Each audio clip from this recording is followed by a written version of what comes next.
Alright, my name is Nathan Bai. I'll be your host for the night. And I'm Mars.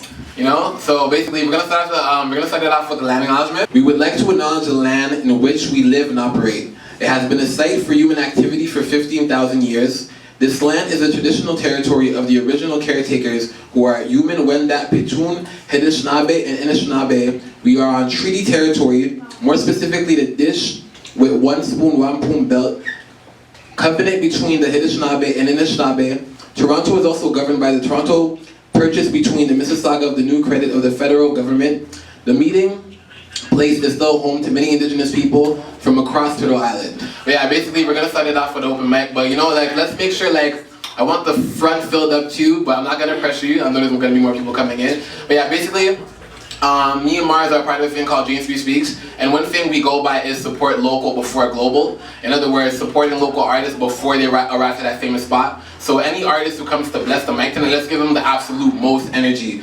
Let's start it off with a couple practices. Can I get some snaps? Can I get some snaps? We're people of color, so let's be in tune. Can I get some snaps?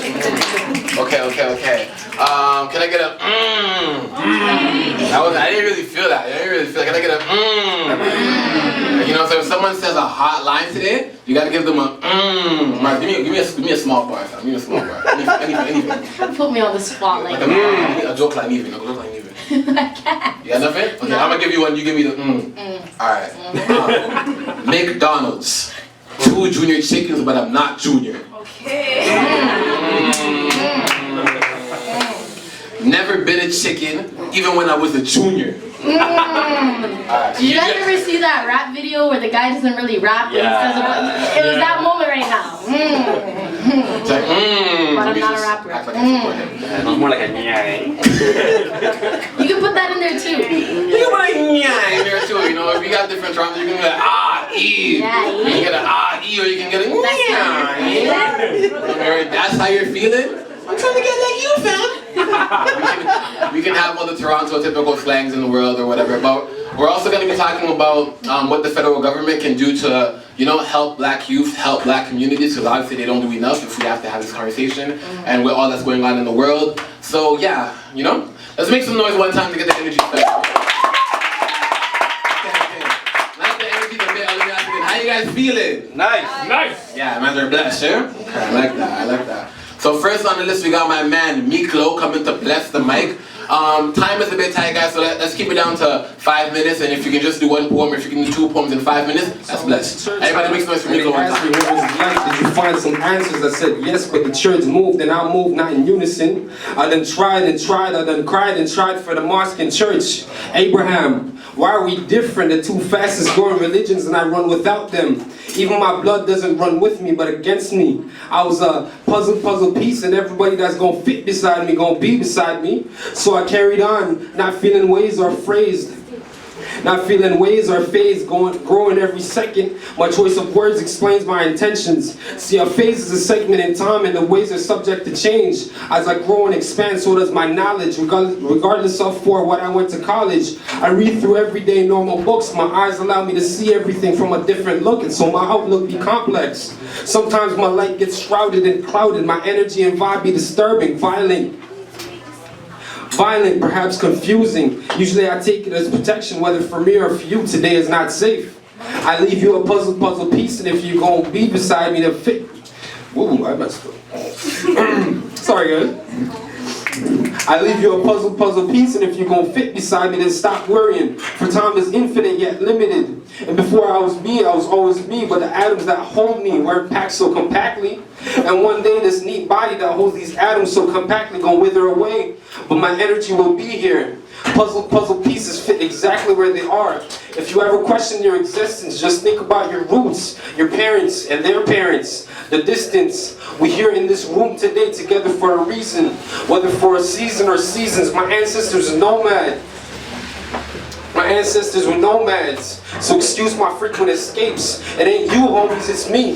The hunger and thirst to find where I belong forever changes. I live many lives, each of them different. To some of y'all I be distant, to some of y'all I be familiar, to some of y'all I seem awkward. I like to say that I'm confidently me, and the explanations be too deep, so patiently await me. Every time I grab this mic, I'm just a puzzle piece unraveling to you some of my identity. And in the end, you will see that we are not so different, you and I. Damn, bro.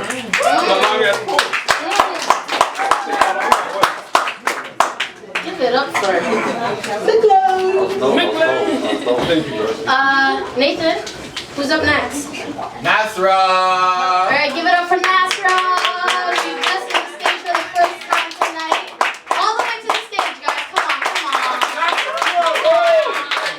Rock, rock, rock, rock, rock. Oh, Lord have mercy on our souls. This is literally my first time. I don't usually do this.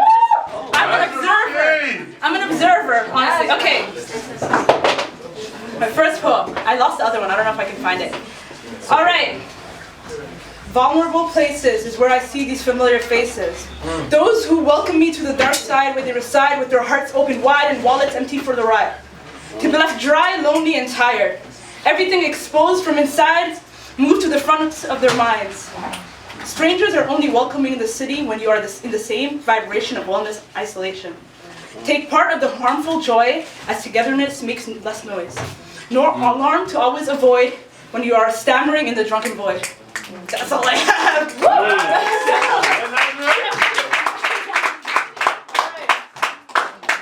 Are you sure that was your first time, Pam? Yeah! Hi. Hello. So this is a poetry I recently wrote.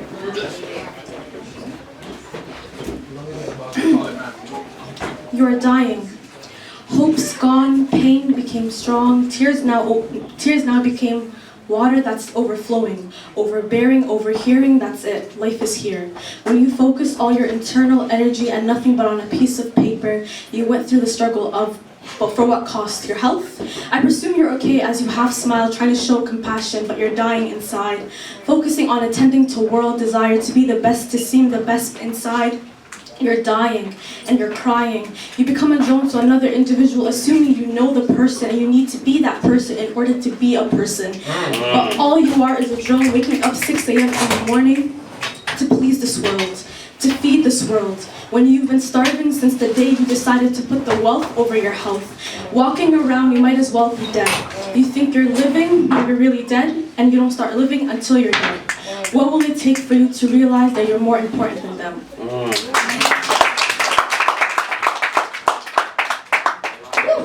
That's some deep ass shit stuff. Yo, Nathan, who's up next, bro? See, it all started off with the simple statement, you don't seem depressed. But what does that even mean? How does depression look, feel, sound? Can you look at the person next to you and tell? My depression. Something I can never utter out loud, a hard pill to swallow. I begin to doubt my sanity or lack of it. Or how can I begin to admit to not being happy when I have everything? So I ignore all that I'm feeling to satisfy, but who am I really satisfying? People? People who would much rather I suffer alone than bring shame to a name that I don't identify as a disgrace. For it is believed that the status of one's mental health is mutually exclusive to one's ethnicity and religious beliefs. That it's impossible to be anything but sane. Black people don't get depressed. As if the color of my skin makes me inhuman, as if the color of my skin makes me immune to an illness that has the power to break one's willfulness. One's resolve to stay alive as if I have no right to feel because I am not human.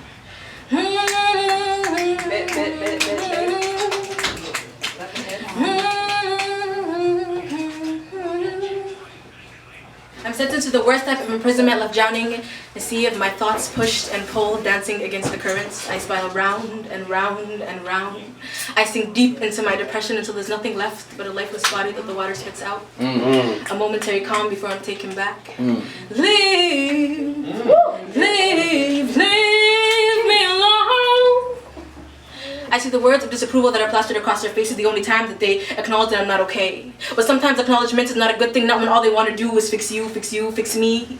But how can they fix the type of broken that they don't want to understand? It's gotten to the point where I don't bother vocalizing my distaste for life. Because if I do, it's the same old stories, religious scriptures stuffed down my throat.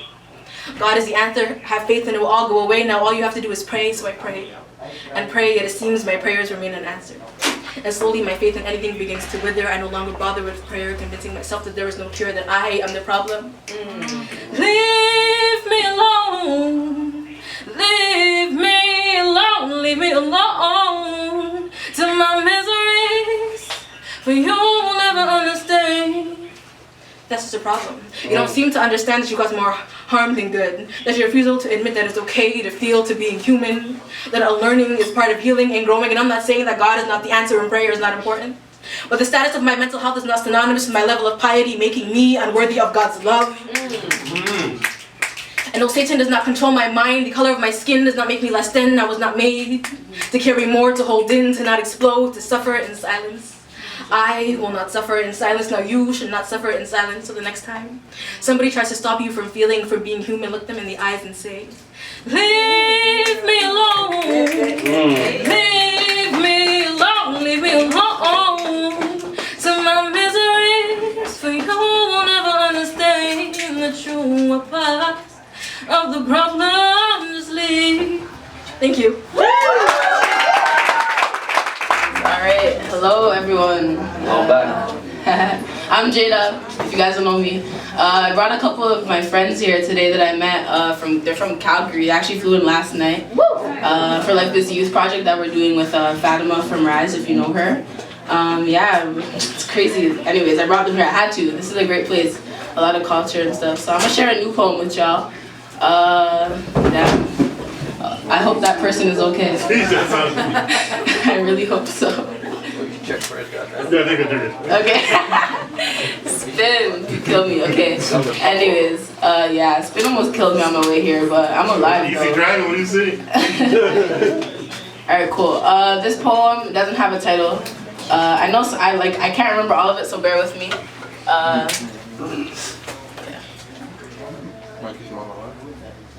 Black boy bodies fill my city sidewalks in the nighttime.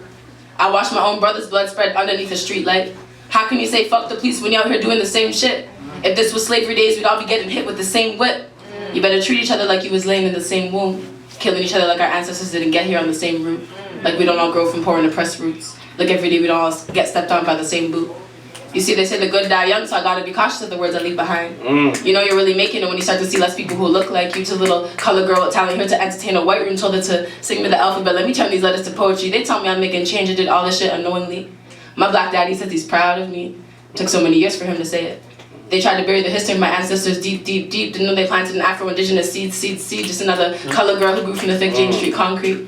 They thought I wouldn't grow if they didn't water me. I remember days going to school hungry, had no food in my belly. Back then I thought I could carry the world on my shoulders, but that shit got so heavy. Back then I used to pray for platforms like this, and now I got plenty. But sometimes this exposure really gets me mentally, like damn, I really thought I was ready, but I wonder if I really do have what it takes. Now that I got this pressure to be great, no one's giving me room to make mistakes, and yikes. I'm coming, I'm trying. Okay, cool. Oh. Most days it's hard for me to let go of my pride. Like, fuck your opinion if it doesn't align with mine, but I really gotta change that. My mama says to stop treating every day like a combat. So not everybody wants to go to war with me, but my instincts think differently, and yeah, I'm sorry guys. I'm trying. Keep going, keep going, keep going. Yeah, I'm trying, like, geez. Ooh, my instincts think differently. Fighting social justice with social anxiety isn't really all that fun, but I can't be one of those activists who make Facebook posts saying Black Lives Matter but never act on it. I'm trying to change the world. You see, my daddy's Jamaican, but mama got that indigenous blood. That same blood you didn't want to run, that same blood you tried to murder and rape your religion into. But joke's on you, cause here I am. One part almost a race, one part almost a slave, and still I stand taller than your stereotypes and your expectations. I get 90% or higher on all my math quizzes. That's how you're feeling? All my teachers acting surprised and shit. White kids in the class be wondering how I did it, but mind your business. I'm a rich white man's biggest fear. Black, indigenous, woman, queer. Let me bring that back. I'm a rich white man's biggest fear. Black, indigenous, woman, queer. They like, how dare she be great? How dare she keep a smile on her face? You see, I got some white friends, but they smarter than that though. My white friends would never laugh at my black jokes. They be dying at my white jokes though, like, true. Let me ask you something. If your white friend says nigga tonight, what are you going to do? You see, black people sometimes be the problem too. Acting like it's so inconvenient for us to teach, then get mad when white teachers are out here teaching our history. Sorry. Keep going, keep going. Man, we really gotta step up. Do you let white people speak over you? Fess up. But we're too quick to defend before we correct. But white people do not get it twisted. When I talk to my people, you better mind your business. You see, y'all been getting under my skin since I was a kid. Grade 6, y'all compare me to Amanda like who's prettiest. Y'all know what the answer was, right? Hold on, this part gets me cheesed. This part's gonna be cheesed. Yo, where's Mars? Right here, fam. Yo, fam. I seen a white lady walking her chihuahua in Regent Park last night. We really did. I looked at my girl Mars like, do you see this shit? Did I? Y'all used to be afraid of the hood, used to be so scared of it, but like everything else, you're trying to take over it. Don't ever get mad at me when I bring up gentrification. The rent climb in my neighborhood put my mama on the streets. It was already hard enough for her to find the money for us to eat. And don't get me started on you white feminists who say America should have voted Hillary. That woman does not care about us colored folk, but y'all don't want to mention that though. And let me let you guys in on a secret. We do not want your uncultured and self-hating black man. You can keep him. Tell him to call us when he comes back from the sunken place. Out here acting like he hates his own race. What a shame. You see, I'm all for justice, but we'll never get it if we don't have these conversations. We gotta stop acting like hashtags are gonna stop the racists. You see, social media only goes so far. So if that's where you draw your line, stop complaining.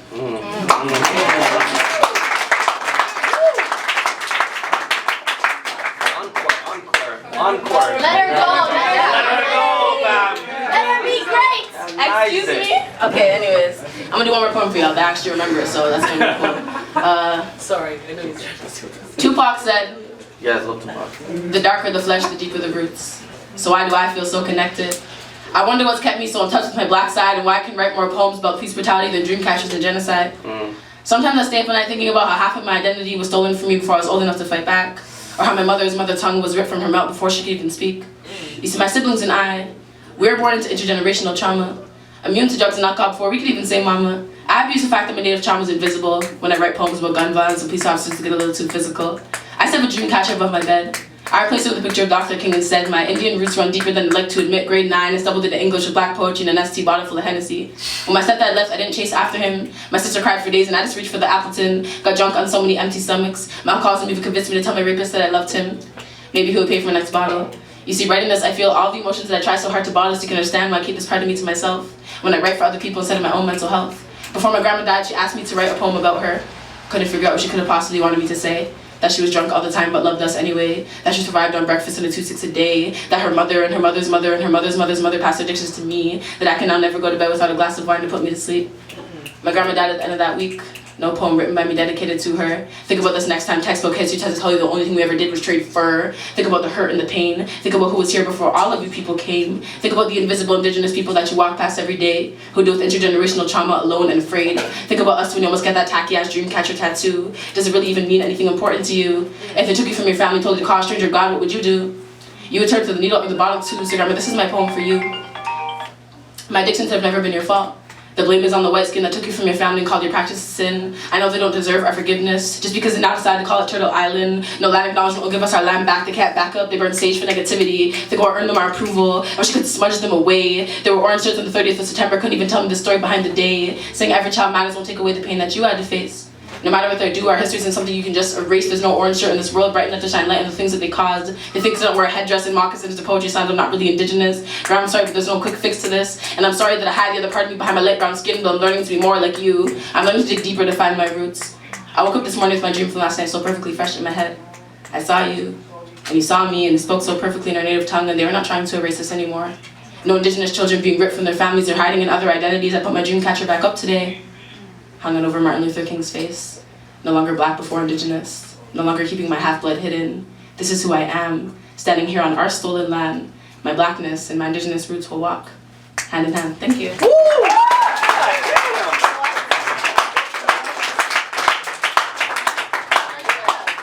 Her Instagram is MJ So Hollywood. You won't get a follow back. I'm just saying. At least she gave a disclaimer at least. Yeah, one more time. Coming up, MJ. MJ So Hollywood, so MJ. Solo, Okay, we got it. MJ So. Yeah. And she is so extra. Every day with your so, too old, okay, we get it. Anyways, we're gonna bring up the man of the hour, you know what I'm saying? We're gonna bring up Spin El Poeta, the one who put this back together. You know what I'm saying? We're gonna talk to you guys, man. Yeah.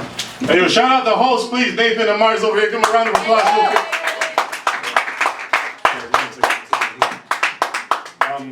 Yeah, so what you hear today is called La Raza Open Mic. and it's an open mic series that is in its 3rd season right now.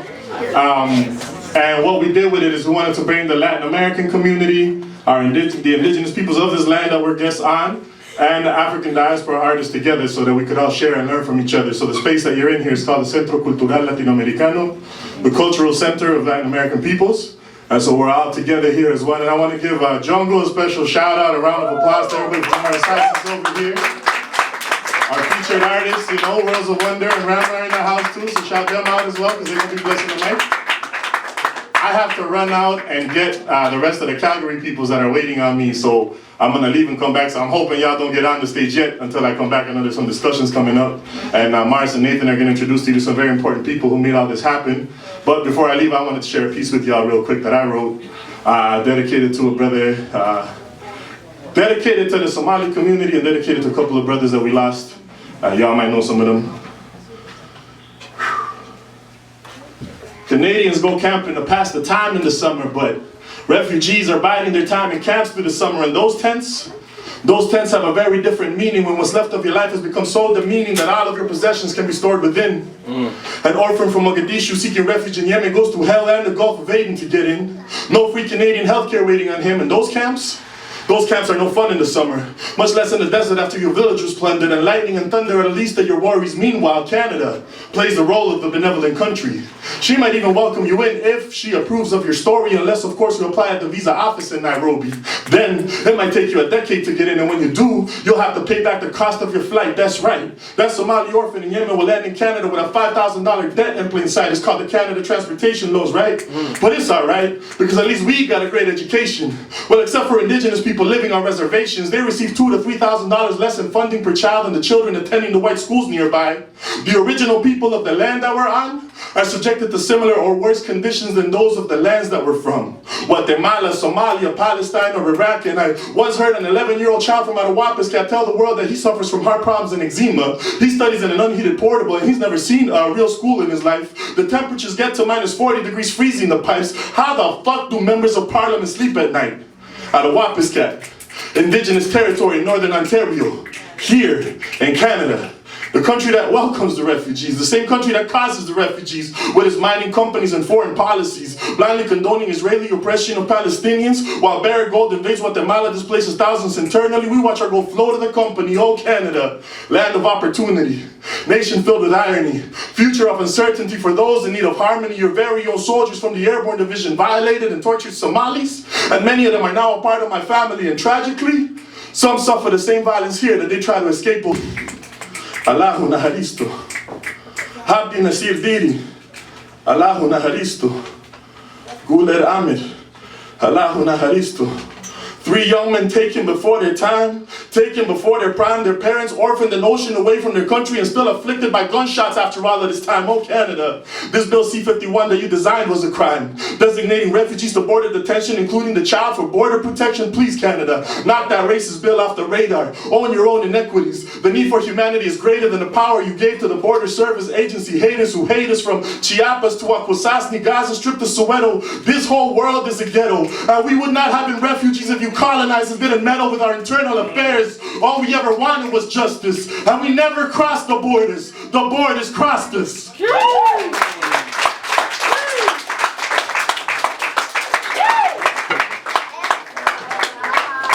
Y'all are definitely gonna cry tonight, to be honest. So just to let you know, there's some paper right there, you know, tissue paper and shit. Okay. So, once again, we are your hosts for the night, but we're not only just hosts, we are artists as well. And we're definitely going to have a conversation today related to mental health and physical health. And we wanted to showcase you guys how we battle with depression or anxiety, how we use self-expression as our tool and as our weapon when it comes to things like depression and anxiety. So, first we want to talk a little bit about Colorism. Exactly that. So, why don't we open up with 2 pieces about it? Yeah? I have 1 piece for it. We're all together. But before we do you guys know what colorism is? Have you guys ever experienced colorism? Just by a show of hands, come on, it doesn't take that.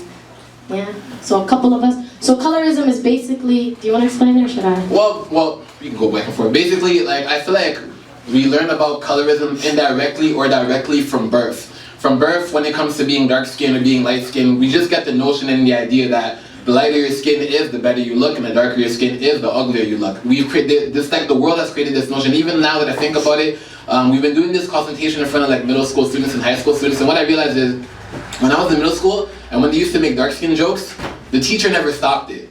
It's like the teacher never thought that this was an issue or this was a problem. He just bypassed that joke like it was nothing. And on top of that too, the dark-skinned kids even laugh at these jokes, but in reality they feel really hurt by these jokes. But they understand that they have to laugh at these jokes because they know that their friends are not making them okay for them to say that this is how I feel when you laugh at me with the fact that I'm dark-skinned.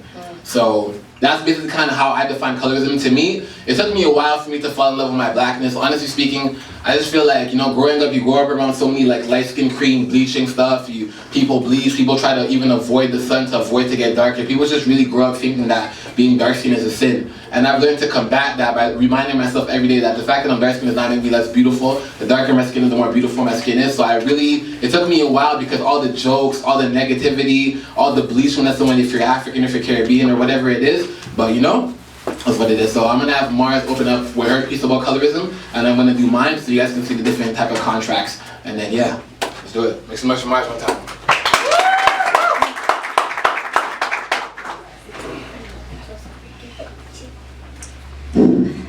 Growing up, I was never comfortable with my blackness.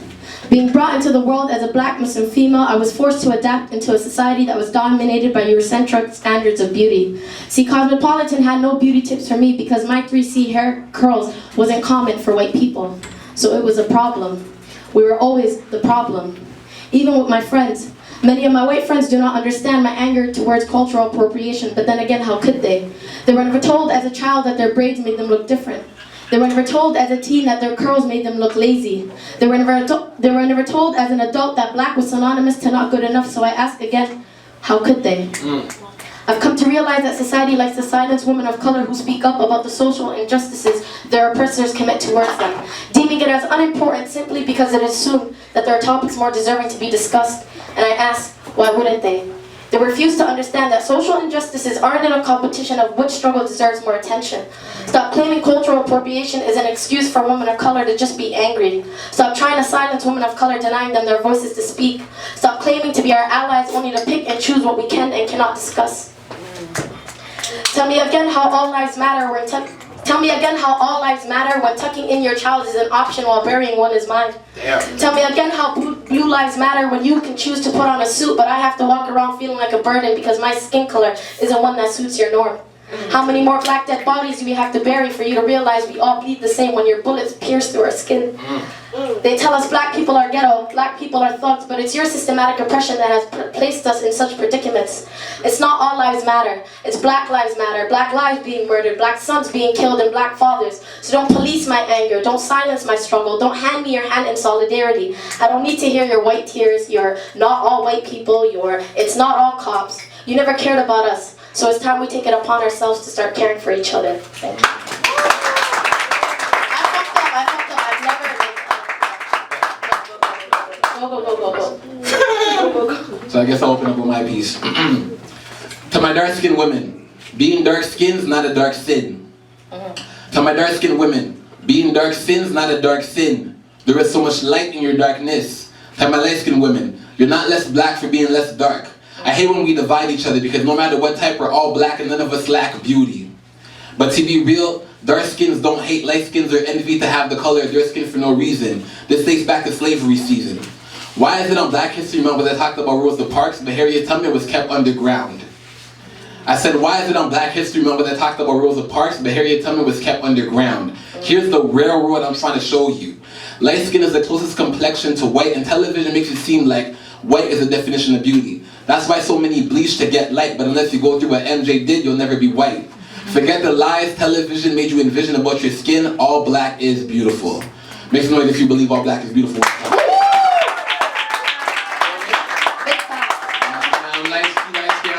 I'm not light-skinned, first of all. Well, you lighter than me, but either way, you know what I'm saying? I just feel like it's a foundation, fam. Don't let it call you. But the point between the poems about colorism, I just feel like how we're gonna stop the violence in our communities if we unify and come together. Even I remember when I was in high school, it used to be like light skin versus dark skin. Like, why is there this war? Like, you know what I mean? Like, why is there this war? We're all blacks. Why are we fighting each other? And if you think about it, this has been the plan of the white man to begin with. If you personally ask me, like, you know what I mean? Because at the end of the day, if all we gotta do is kill each other and let them come sweep up the bodies and then let them judge us, when at the end of the day, they're doing the work in the community to enslave our minds for us to hate each other.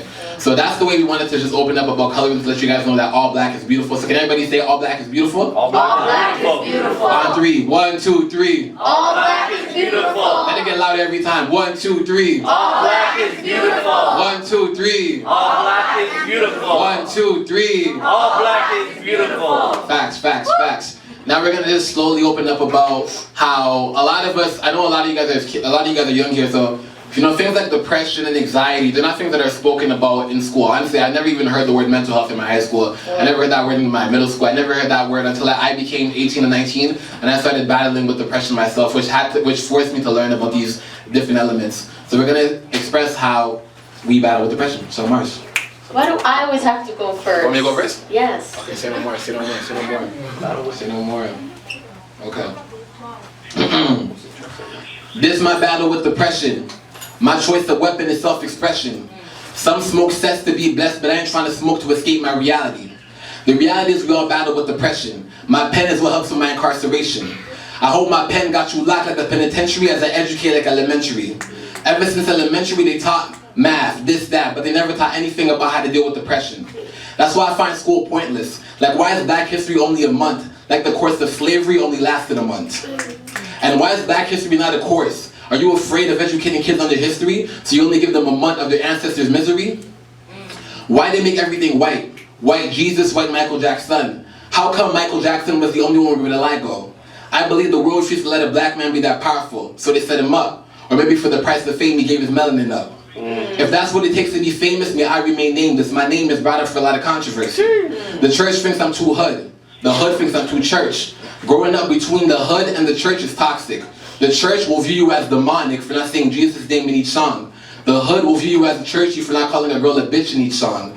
But my pen doesn't write according to what you like. I write according to how I feel. And I feel like being me, not you or who you think I should be. And I can't deal with certain things about the hood, B. Like, this is not right. I've seen so many deaths. Either it's on my TV or my smartphone. I can't leave the thought of death alone. It follows me everywhere. Every day I'm reminded we're killing one of your own. I could get a gun and shoot a couple, but I'd rather get the pen, cause with the pen I won't miss a soul. Tell the KKK lyrically I got an AKA that will cause the Mayday any day when I spray. Thank you. Okay, so before I get into my poem, I grew up being depressed for a long time, and you know, being Somali, we were never taught what depression was. We were just told it's because you don't pray enough or you're not religious. So I always thought I was just, you know, too much of a sinner, and maybe that's why I was depressed. But so I wrote this piece. They never teach you about your anxiety, your depression, so you learn to hate it instead of learning how to cope. How to coexist with the chemical imbalances in your brain seems like nothing but hope. So I was going to war with myself day by day because it was the only coping mechanism I know. They made it seem like a virus and I was a system malfunctioning, but that wasn't true. You weren't a part of me and I the same with you. I never knew how to deal with the change, it was all so new. So I admit, I thought of ways to get rid of us and contemplated suicide too. They said you would change me and I was scared. So I would smile more and complain less, silencing every depressive thought with, some people had it worse. But since when was sadness an Olympic sport? Why must I compete with others just to validate my own sadness? And since when did I have to be okay with everything just to overcompensate for something I couldn't even control? My friends never understood me. They never understood my pain. I was at war with myself, fighting just to get out of bed and start my day. Pray it off, she would say, but my mother didn't know any better. Depression in our community was considered whispers of the devil. Build up your faith, but if only she knew it was God I was speaking to every night. And somewhere in his holy book I found welcoming with each and every line. God gives his hardest battles to his toughest soldiers is what I would be reminded of every time. And now I can finally say that I've learned how to cope, and I can tell you I'm genuinely getting happy. So this one's to you. Dear depression, you do not own me. Thank you.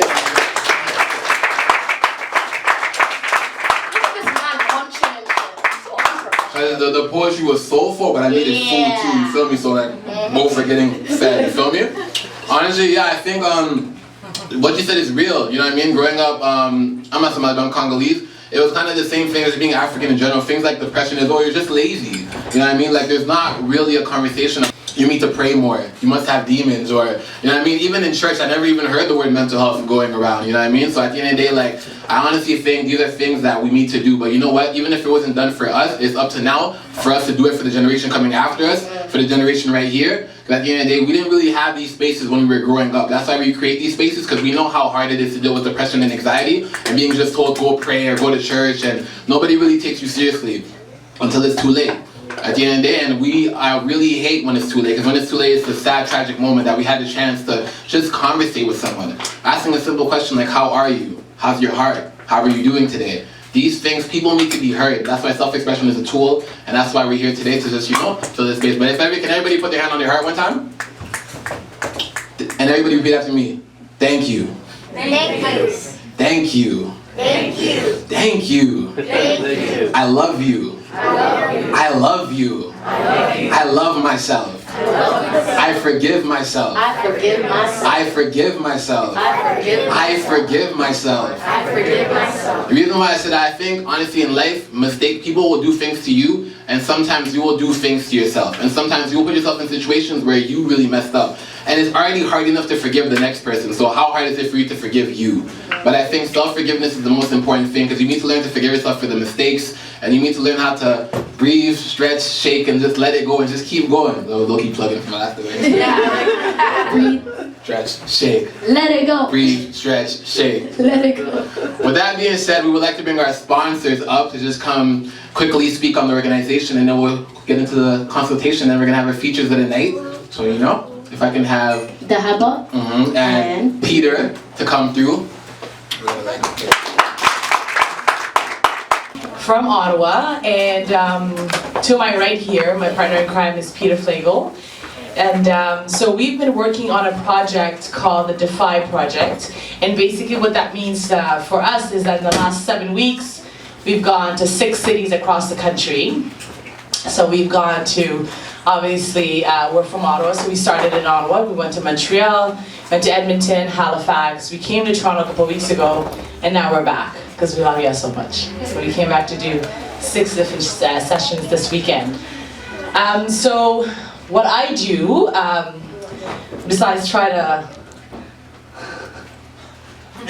work with this one every day, which I can tell you guys honestly that we have not slept in weeks. I think we get like 2 or 3 hours of sleep every night. And so we're just like walking zombies on a daily right now. But we're doing well. I think that the project itself has been going really well. The point of the project really is to engage the Black youth across the country. As you guys all know, and if you don't, this year, the Prime Minister in our country has acknowledged a decade, which is the International Decade for People of African Descent. What that means is that the United Nations went across the world to do consultations on what's happening to Blacks around the world. And so they've identified that in this day and age, the community, the Black community, is now considered a distinct community. And so what that means again is that we are a community that deals with specific issues and specific challenges that are very, very specific to who we are and our history and our trauma. And so Canada has only adopted the decade in 2018. It started in 2014, which means that we're 4 years late into the game. And so we're doing all of this work now to almost catch up. And so what we need to do for the next 6 years is to take advantage of the decade and to build programs and services and to talk to our public institutions and talk to each other about what is actually happening to Black bodies here and what is it that we can do to make sure that we have a prosperous life. And so I work for the Somali Center for Family Services in Ottawa. It's an organization that's been in existence for 30 years now. It first opened up because majority of Somalis immigrated in the early 90s. And so we came to this country not knowing where to get services, where to get programs, where to get a job, language barrier, all of this stuff, right? And I know that a lot of you know that immigration laws changed in the 90s because of Somalis coming here. And so there was a lot of anti-Black racism at that point. It started very early on. And so the center itself provides services for Somalis, and now it's increased its services to meet all the different needs of Black community in Ottawa. And so I want to make sure that this opportunity here today is really a big one. It's an impactful one. I want you guys to also understand that we're going to do what we've got to do to make sure we take this feedback back to the government, so that your challenges are on the table, that your recommendations are taken seriously, and that in the next budget for 2019, that monies and funding really is applied to the services and programming that you need, and that are going to have a positive impact in your daily lives. And so a lot of times there's a big disconnect between the government that's sort of up here and the communities that are on the ground and that are suffering on the daily. We're bridging that gap. So this is what we do. Peter is gonna talk to you guys a little bit about what the Michael Jean Foundation does. And I want to say that I think this is one of the last opportunities I'm gonna have to say something about Peter. And he is a phenomenal person. I've met him a couple of months ago, and he truly cares about the community. He truly cares about the Black community specifically. There's so much that could be done and that needs to be done. And so, you know, sometimes we're texting at 3 a.m., you know, hurt by some of the things that are happening. Our sessions earlier today, actually, we both got very emotional because it's hard to talk to youth and to know that it's a daily struggle. Every single day you guys are combating, right? And so we hear you, we feel you, and I think it's important that in today's session, when we get into some of these topics, that you really tell us how it's impacting you and what is it that you need so that we can do our jobs to help you. And so I'm gonna let Peter jump in here, but thank you for allowing us to come to your space and allowing us to hear you. Thank you. And if I could just add to that, the reason that we decided to join you today is that at the Michael Jean Foundation, we fundamentally believe that the arts have the power to change the world. That young artists have the capacity to make Canada, your community, the city, the world, a more inclusive, a more just, a more prosperous space for everybody. And that the more we give young people who use the arts, whether it's poetry, spoken word, dance, song, as a tool to advance their interests and their needs, the better the world will be. It's something that we've seen from coast to coast to coast, that young people of all backgrounds are using the power of the arts. And we've had the privilege to get the support from the Department of Canadian Heritage to hold these 5 city consultations, which we actually expanded to be able to meet with you and in other neighborhoods in Toronto, really to make sure that your voices are heard. And the commitment that we've taken by joining you today is that we will be bringing all this information back to the federal government, to the business sector, and to community organizations across the country to build the kind of change that we all need. So thank you for that. And if I may kind of shake things up a bit, I have a poem that I Okay. I'm not a poet by any. I'm a musician, but I'm not a poet. Though this piece. He can sing, guys. Like, oh. Yeah, I caught him humming a 1-2 time still. But so this poem I wrote, I actually got silenced. I was supposed to read it at a forum, but for some anti-black reasons, I was not able to read it. So I'm gonna, if it's okay with y'all. You better talk that talk, Peter. All right. So it's called "Where Am I From?" Where am I from? Where am I from? This is the perennial question which enchains as much as it liberates. For I am from the land of many mountains, the land where ocean meets sea. I am from the land where the void left by the decimated indigenous voices was filled with the agonizing cries of captive African bodies, stolen from their native land to toil day and night so that France could indulge her sweet tooth. I am also from the land where the cry of agony was transformed by energetic rhythms of change, which evoked the sacred rituals of Languiné, while drawing from the faint memory of an indigenous past. The rhythms were anchored in universal principles of justice, freedom, and equality, which called for a new world order in which everyone, black, white, gay, straight, female, male, and all in between, could dance unfettered to the pulsating beat of our ancestral African drums. Haiti Boyukiske, a humanistic revolutionary project. That is the emancipatory fire which burns in my heart, which animates my actions, and which shapes my commitment to humanity. Where am I from? I'm from Haiti Boyukiske.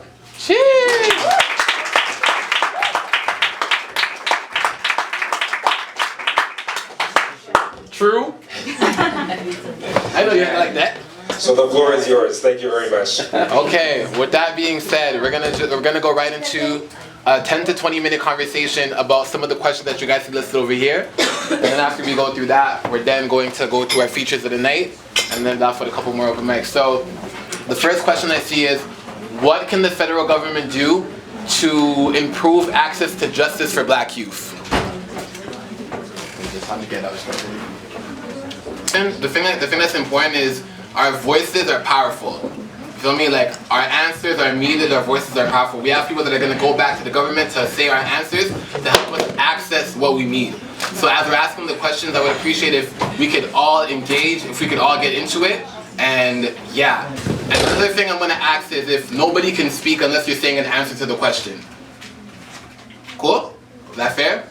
Because at the end of the day, we don't want, nobody should be speaking when someone is performing. It's the same thing for this one. Because all we want is just answers to the questions going forward. So, I guess we can start it off between ourselves and the crowd can hit it, right? So, what can the federal government do to improve access to justice for Black youth? I would say what the government can do to improve justice for Black youth is create more job opportunities. Because I personally believe a lot of the reason why drugs started being sold is just because, you know, there's no access to jobs for certain Black youth. I remember growing up myself, being Black and claiming on my resume there was Jane and Finch. It's like certain jobs would pass on me, so honestly I would switch my resume on I would switch my address on my resume, and I'd be more likely to get a job doing that. So I would just say create more job opportunities that are not anti-Black. So you're not working in a space that hates you and treats you like a slave, or you're working in a space that does not tolerate you but celebrates you. That's what I would say. Does anyone else want to answer? No? Hold on. They're gonna answer. So maybe what we can do is we all have different definitions of what access means and what justice means.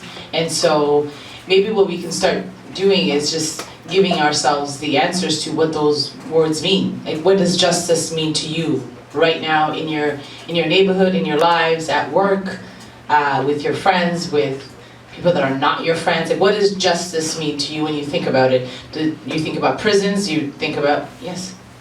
Stop keeping what you think so hush-hush. Like if you don't feel comfortable around a person, don't touch a person, keep it close to you, actually say, or don't even just express it, just say what you feel, because if you're gonna keep it quiet, it's gonna make it worse, and it's gonna keep the other person balled up and upset. So I guess, like, stop keeping it so hush-hush. Absolutely. Let's continue the conversation. Feel free to join in. I think maybe fairness if you're looking at consequences, or if I had to bring it down to, like, let's say schools, fairness in certain actions. So there are a lot of young people that feel that, you know, certain consequences may not be fair. Certain people in leadership are not fair in how they deliver some of the consequences. Yeah. So thinking about that and dissecting that, and why are certain adults in position of authority treating different type of young people differently based on you know, I guess a lot of factors. So more like fairness, like equality and things along those lines? Mm-hmm. Yeah, and especially when it's connected to even consequences, right? Mm-hmm. Some people getting a slap on the wrist for doing the same type of action or whatever it may be, compared to someone of color, and what happens there. Yeah. And also maybe when it comes to avenues for communicating that disagreement, right? So knowing who to talk to, when to talk to, and possibly even also giving tools for young people to figure out what some of that language is. So sometimes it's, you know, rather than saying this is fucked up, finding a way that we can educate a lot of people to, you know, figure out what that language is, and empower them in that way too. You want to go? Yeah, sure. We're going to read some of the answers that we were given yesterday when we did the youth consultation. So someone said, instead of charging youth for the crime, assess their life situations at home, community, school, etc. Too many brilliant kids just need a chance and help. They already feel like the world's against them. Yeah, go ahead. I was going to say, people who are more understanding of the situations that people are in now. Yeah. Like, for him to do like a crime or something, or youth, whether it's a boy or a girl, to understand, like, was it a necessity? Do they have to do it? Do they know any other path in life? Yes. Yeah, and Moose has something too. Yeah, put him on the spot, yo. I want to roll off what Nathan said regarding job security for like youth, because like a lot of the youth don't want to go to like university or college because let's keep it real, there's not a lot of jobs once you get out and get a degree or get a diploma. So I kind of feel like a solution to that problem would be like asset-based community development. So rather than looking out, like you don't giving people these jobs downtown at certain firms in certain places, you can employ people in these communities, let them become community leaders. So when these kids are growing up, they have faces that they know and people that they do know that they can look up to and that can help them further on in the future. I also feel that, now I want to add a bit more, regarding the access to justice, like, who is it who said it? I think it was one of the answers that was written down. Regarding the access to justice, I also feel like people should be assessed based on their lifestyle and based on the crime, because like let's keep it G. If you get like a 16, 17-year-old that's in high school and they know that they can either go to college, spend 4 years in there and not even know that they could get a job, or you know they could jump inside a trap and make like 10 bands in a month. Like what option do you really think they're gonna take? I hear you. That's more money than they probably ever seen in their lifestyle in a matter of months. But with that being said, is fast money worth a short life? Fast money is a short life because that money's not getting taxed. You can't buy a crib with that. You can't move your mom out the hood with that. You can't get a car with it. You can't do nothing with that money. Yeah. So I kind of feel like they should like access to justice should also teach them the importance of their actions. Like there should be community leaders in place to like teach a lot of these youth what's really going on in the community and the consequences of their situations. With that being said, I guess it's only fair for the next question to be, okay, you guys are good. It's kind of the same basis, don't worry.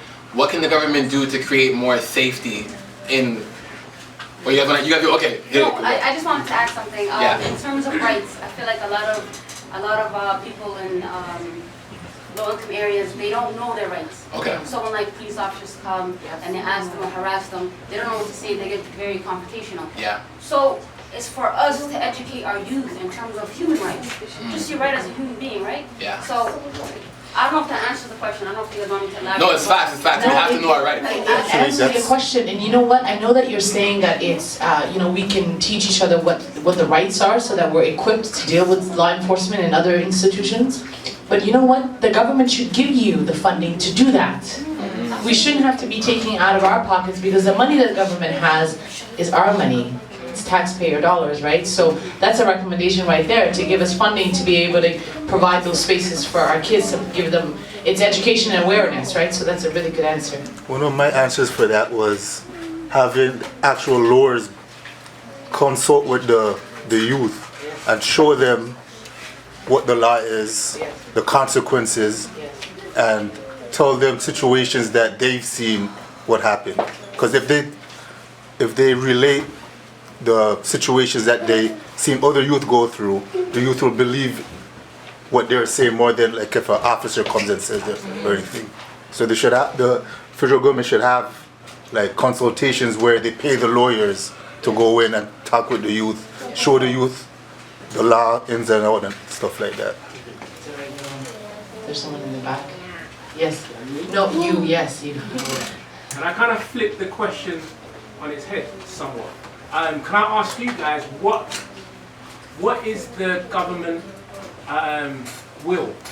What is the will of the government in order to feel as though there is a change happening within our public service? And the change is happening because more of us, people like us, who are public servants, are saying our communities are not thriving. This is not working. And so having the decade acknowledged, and I want you guys to Google this when you go home tonight because it's a very important acknowledgement from our country.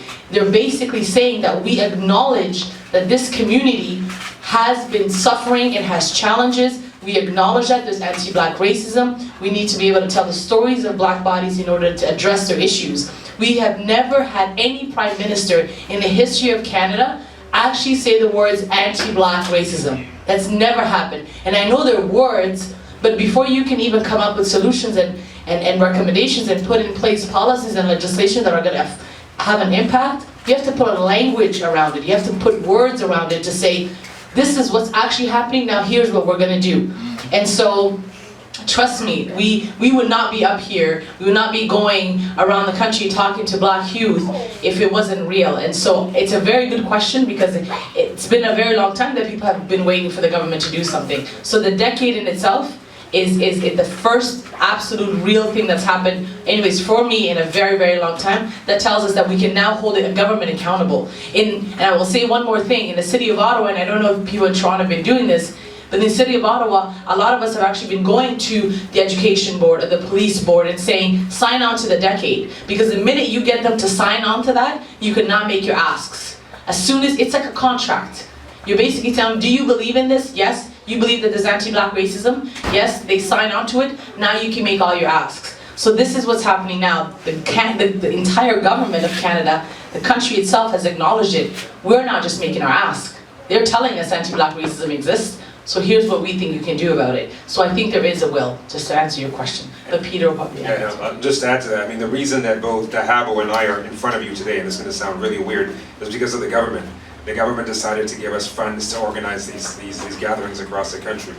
So right there's a sign that there's a willingness, and to build on what Dahabo said. So not only did the Prime Minister acknowledge the existence of anti-black racism and officially acknowledge or recognize the International Decade for People of African Descent, it was the first time in Canadian history that in the federal budget in 2018 there were budget lines of money, millions and millions of dollars, dedicated to black communities. We've never ever seen that in I've been in this business for 20 years, never seen that in my life, whether at provincial or federal level. So, but what I want to say though is that it's not, well, I'd have to be careful not to bite my words here, but it's not because certain people are benevolent, it's because the black community mobilized. I mean, there's been years and years of struggle, which really coalesced last year when we organized the National Black Summit. Black folk came together and put pressure on the government and said, listen, this is the reality, this is what our needs are. So it really depends, the government will really depends on your activity, your voting, and your activism. So we'd encourage you to continue that work, because that's actually. So like, honestly, I think not the most, but like at least, like, it would be cool for the government to like train teachers and police officers better to deal with people of color, because even in my classroom, I'm so uncomfortable to the point I don't even want to go to class sometimes. And then it's like you notice things yourself, but you don't think teachers will ever say it to you. And actually the other day, my teacher, like, I wore my hood in school, and I know I'm not supposed to do that, but all she had to do was ask me to take it off. Like, she's complaining the whole time. Everyone else has on their hood, so I'm like, why are you picking on me?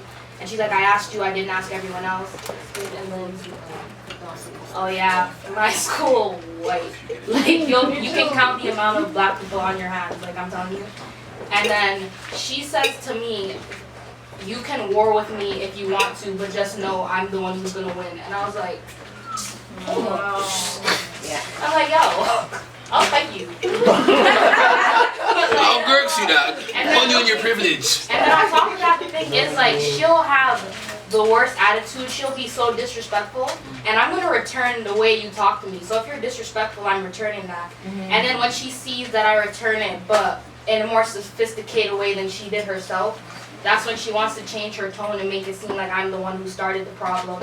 And it's like, why am I even here at this point? I'm here to learn, and you're just making it not, I don't even want to be here. So like, just train staff better if you're going to be working with children. Jada, go ahead.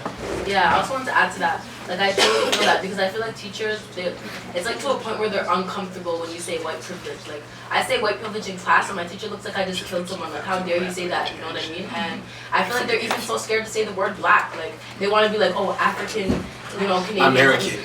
They're so scared to say black. Like, just say black. You know what I mean? And like, when you bring up certain things like white privilege, you're just like, oh, you're just angry right now, or you're just this right now. But I'm like, no, like, you need to check your privilege. And it's like, because you're young or because you're a youth, they feel like what you're saying is not valid, but it is valid. And like, I don't know, I just feel like teachers are very afraid to bring up topics that matter, like they really matter. And yeah.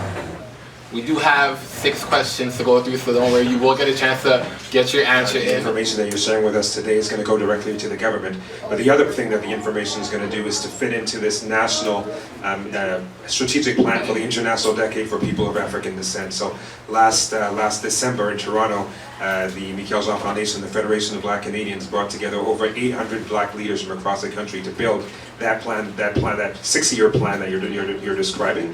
It touches on a whole bunch of different issues, some of which we're discussing today with the different sectors of society. The reason that we're going across the country is to allow those who weren't able to make it to the summit, including especially young people, to provide us information so that we can make sure that your ideas, your strategies, and your solutions are front and center in that national plan. So yes, we very much focus on the long-term strategic orientation and focus for the work. So, sorry, I just want to add one more thing to his comment.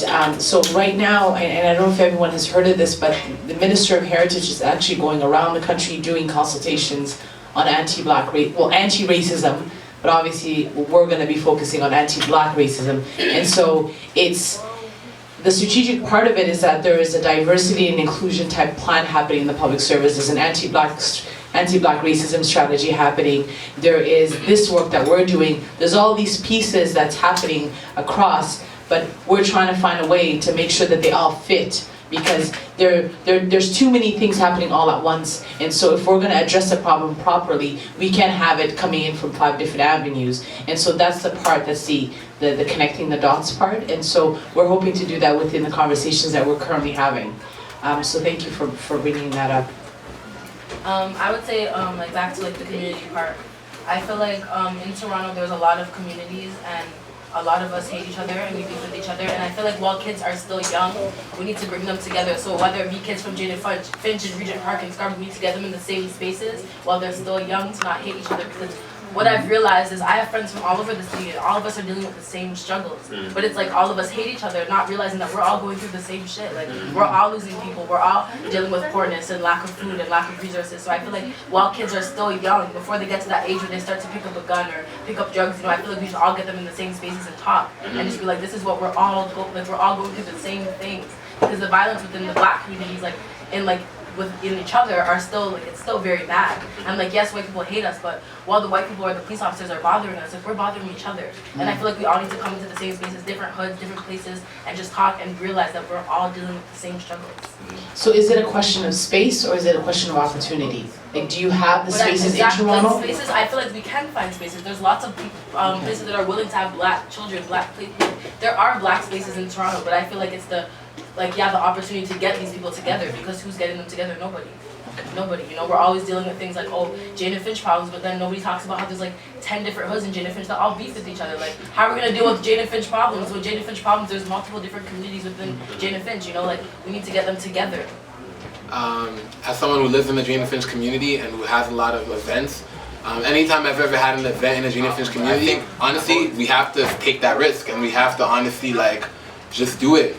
And when we're in these spaces, we have to remind each other we should love each other. Because like I said last night, if I'm at Tobermory and Palisades, that's a 5-minute difference. And Jane and Finch mother is connected to Palisades. I'm probably going to go get groceries for my mother, but I'm being stopped by the same person with the color of skin. What are you doing here? Where are you? I'm just getting groceries. Why does that offend you? Why is that an issue? But I believe this all boils down to we were taught to hate each other. And this will never stop until we decide, you know what? I love myself and I'm going to love my own brother. And a lot of the hate we have for each other is hate we have for ourselves. At the end of the day, if you hate yourself, you will hate your brother as well. So the more we better our self-love practices, the more we will learn to love the more we will learn to love our own brother. And the more we will realize, why are we killing each other and complaining about there's an extinction over black men. So at the end of the day, I think what Jada said is important. I just wanted to add that to that. Add that relevant cultural education. Can we write that down? I got you. Now, I want to kind of speak about this. Like we said, mental health and physical health are things that we're just now getting into and conversations we're just now having. So what can the government do to improve mental health and physical health in black communities? Tough question, huh? Can you repeat it? Yeah. What can the government do to improve mental health and physical health in black communities? We're kind of doing this now. We're doing it at this moment. Guys, let's make sure to stay quiet, please.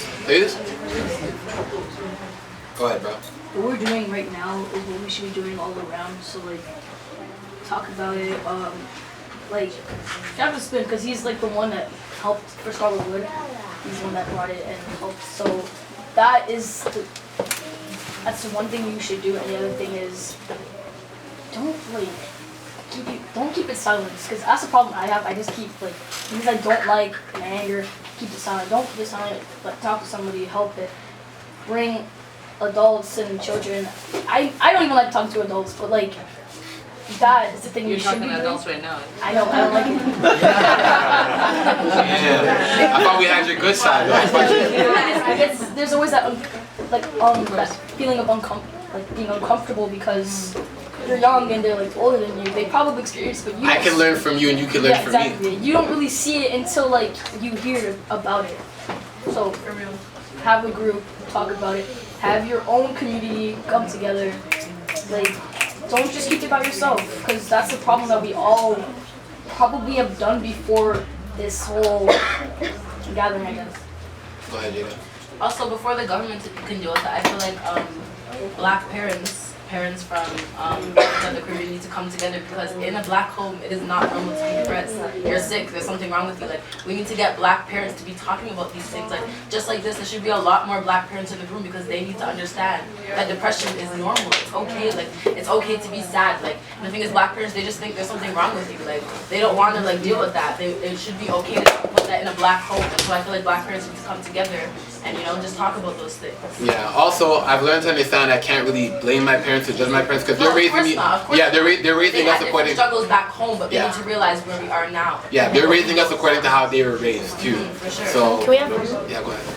I was gonna say, and some parents also deal with mental illness. Yeah. Because like, especially for me as a Somali person, our parents coming from like war-torn countries, losing their parents, seeing their family members die. You know what I mean? Civil war. They're coming here, struggles. They have to learn a new language.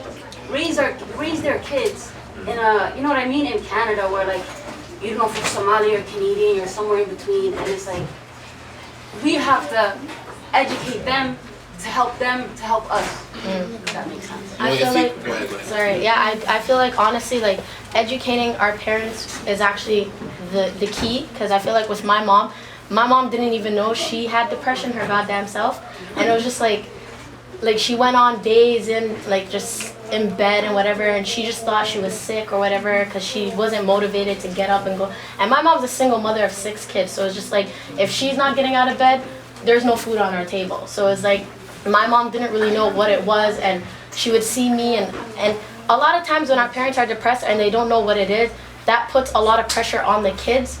So it's like, I'm 12, but I have to take care of everybody, and it's like, why am I doing this? Sometimes it's selfish to say that, but at the end of the day, I was a kid. I deserve to be a kid, and I feel like if my mom was taught what depression was or whatever, she would have a better way of coping with it. So I just feel like educating our parents.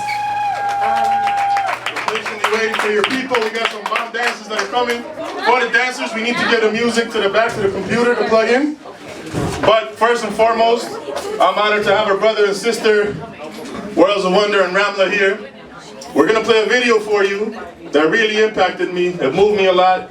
We got a couple of council candidates playing it. I played it on my gram, and I wanted to introduce him here to everybody that's here, so he can present the video and let you know what's coming up for the special Lawrence Heights appreciation feature. Give it up, please, for Worlds of Wonder! What's up, everybody? My name is Ahmed, as Mars is gonna say. Oh wow! I go by the name of Words of Wonder. I'm a spoken word artist and I'm a poet. And I made a video over the course of, I believe it was like 7 months, from January to August, 8 months. And it's called Modern Day Muslim. And I was blessed with the opportunity to put it on YouTube and to get people to help me out with it. So right now, they're gonna play it for you guys and I'll just explain it afterwards. But yeah, thank you.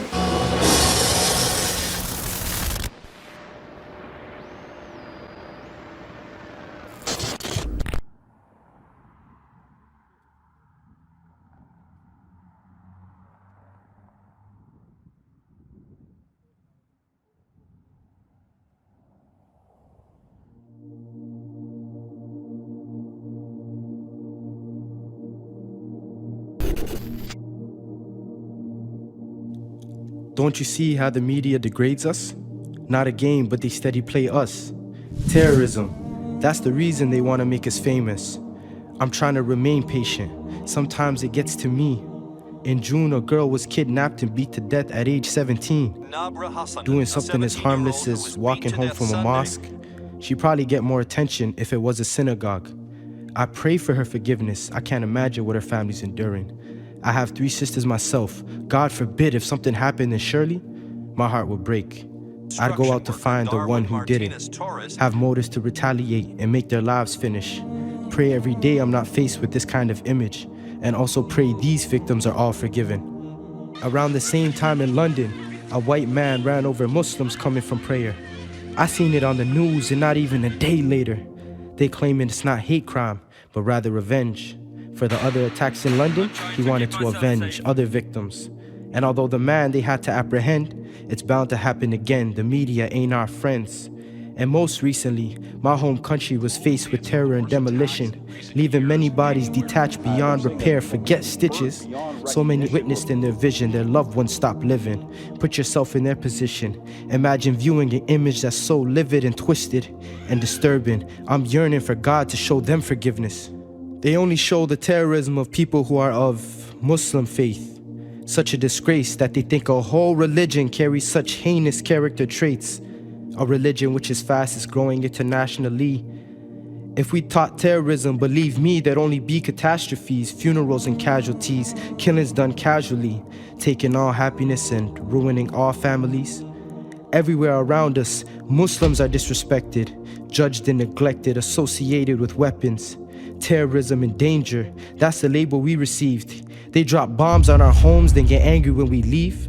Section us off, dehumanize us, but the same air we still breathe. We all equal as people, but what separates us? Mentality. Our religion promotes peace, but they call us terrorists, that's contradictory. Not once in our history did we support bigotry. لكم دينكم ولي دين. Unto you your religion, and unto me my religion. These are the words that our leader did speak. No matter the race, color, or religion, we were taught to respect different people's beliefs. Violence was never the answer, all throughout our history. From my parents to their parents, all of the Muslimin. Taught to show love to everybody. That's what we learn in our deen. When Muslims are dying, they remain silent, but claim that we're the reason the world bleeds. Ignorance and pride makes people turn the other cheek. Every day witnessing scenes which are so obscene.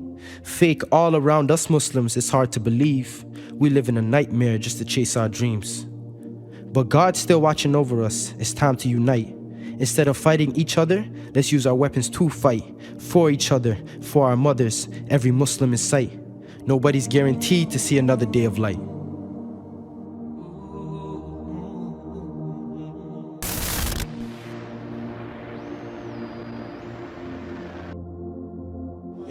So in December, actually, I was blessed with the opportunity to go to Mecca. And when I was there, I saw so many different backgrounds, ethnicities, different people, women and men, all there for one reason, to worship God and just to promote unity. And it was really like an eye-opener for me. And when making this video, there was so many things going on in 2017 within the Muslim community around the world. So I felt it was necessary to get that out there. And just to let people know that, no, we're not terrorists, no, we don't oppress our women, no, we're not killers, stuff like that, you know what I mean? So, and yeah, so thank you guys for watching, and right now, I'm gonna bring up 2 young, talented women. They're dancers, they go by the name Royal Crowns. Right, show you guys first, then after that, they're gonna, Treasures actually has a rap for you guys that she wanted to read to you guys, and it's really good, so yeah, enjoy. Give a round of applause too.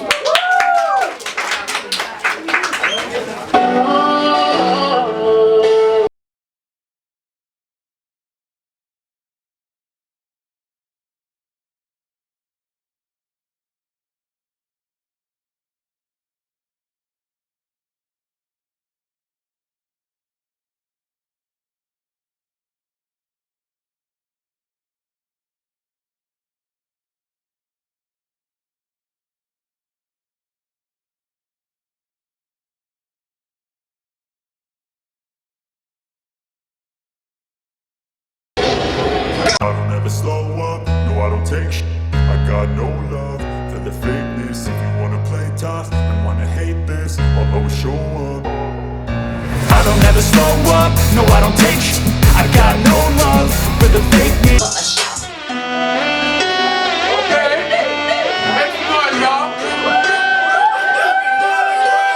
Wake up every day, know that I am blessed. Yeah, counting on my cake, getting all the checks. Yeah, pull up and away, I'm just trying to flex. Yeah, why you wanna hate? You do it the best. I'm a high roller. What?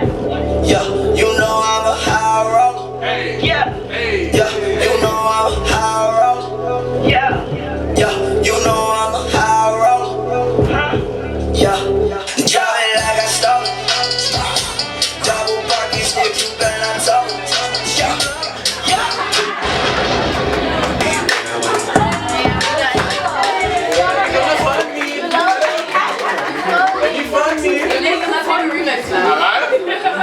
Gotta be real with it. She got me in my feelings.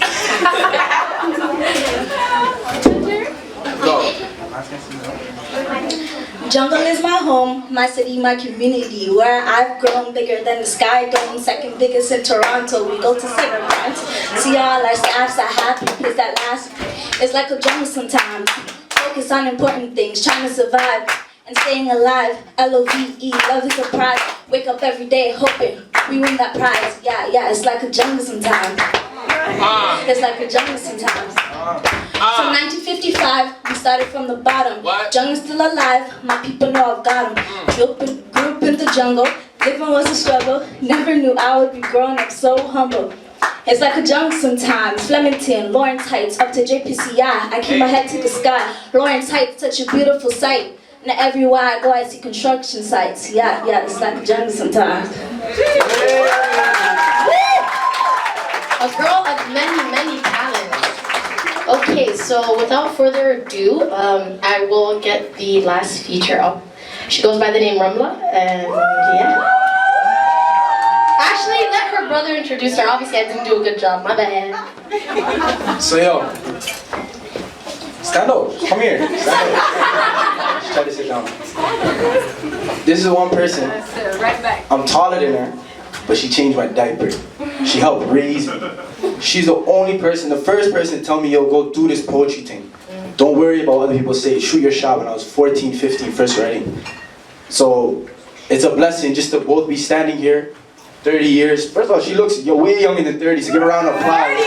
Black does not cry. But it's just a blessing to be able to introduce my older sister and someone, you know, who just put on for the family. So without further ado, Ramla, Hussein, Admin, hey God, there's more names, but you know?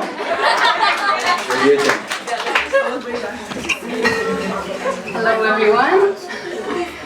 Alright, okay, I know it's 9 o'clock, I'm really hot. I'm really hot, but I got a few poems for you guys. I'm gonna start off with I feel like we need some love in the room, so I'm gonna read a poem called You and I. My feelings, I'm too far in it.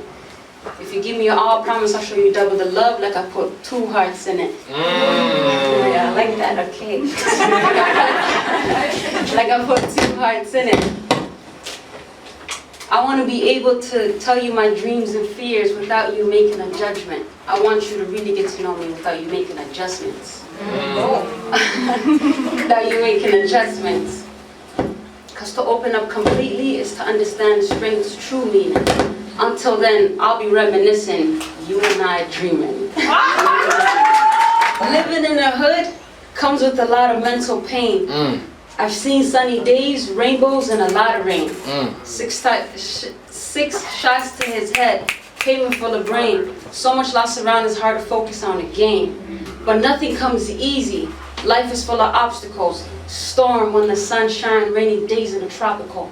Health is wealth, so what it costs for a hospital. In this life of sin, eventually we're responsible. But be hopeful. Every day is a new day, like a book. Every day is a new page in the smart combat. Every day I'm Luke Kane. R.H. Adan, the H for Hussein.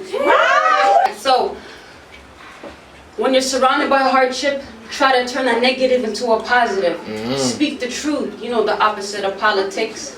Learn your history, exercise your cognitive, and don't let them belittle you. That shit derogative. Because it still hurts no matter how fast they rip off the bandages. A lot of people showing fake love, too many actors and actresses. When our young people hurt, we're left to deal with the damages. You gotta wake up, and if you're still asleep, I wanna know who's providing you with the mattresses. Let me reintroduce myself. I'm the young black activist. To my kings and queens, know your worth, regardless where your palace is. Let's come together and bring an end to these black hate practices. I call my black skin Johnson, cause that's where the magic is. Are you hot?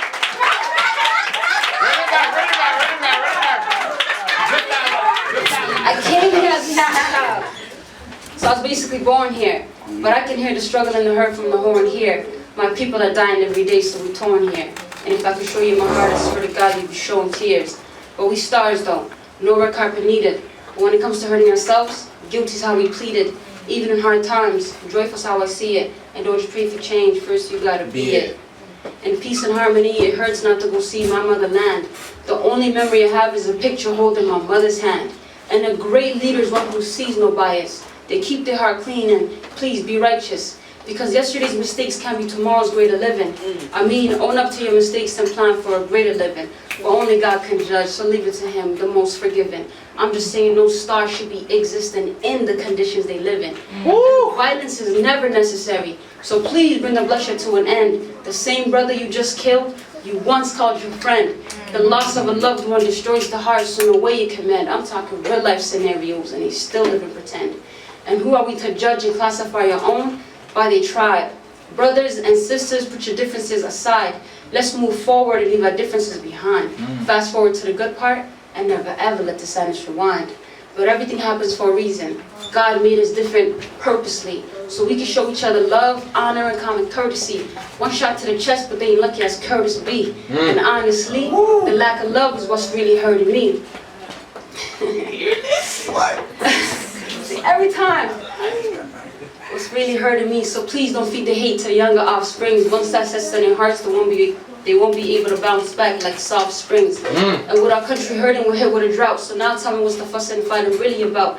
And religion should be the foundation of our culture. Still we're being preyed on by these lone vultures, forcefully be molded into something we're not. Sculptures, we should be the chiefs of our own figures, sculptors. But what's unity when no one sees it with you? What's happiness when no one feels it with you? What's the truth when no one speaks it with you? Only focus on the negative when developing the perfect picture.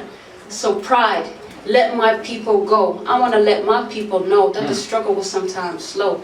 And in the dark, the struggle will sometimes glow. I mean, look back a couple of years and we had this. Fast forward a couple more and God willing we have this. Just keep your flags up, all of Africa. This right here is dedicated to every single star in Africa. One last part. I added this last part. It goes like this. It goes like this. No dress on, but we homecoming. Africa, give us a minute. Like baseball, we home running.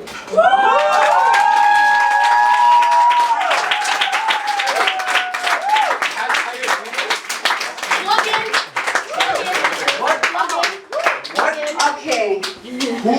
Instagram r.h.abam. Like I said, in the H for who sings. Don't forget that part.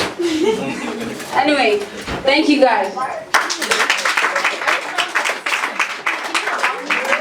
It's a privilege to be black. It's a privilege to be black. It's a privilege to be black. It's a privilege to be black. It's a privilege to be black. It's a privilege to be black. Oh my God, I wasn't even filming, so war time?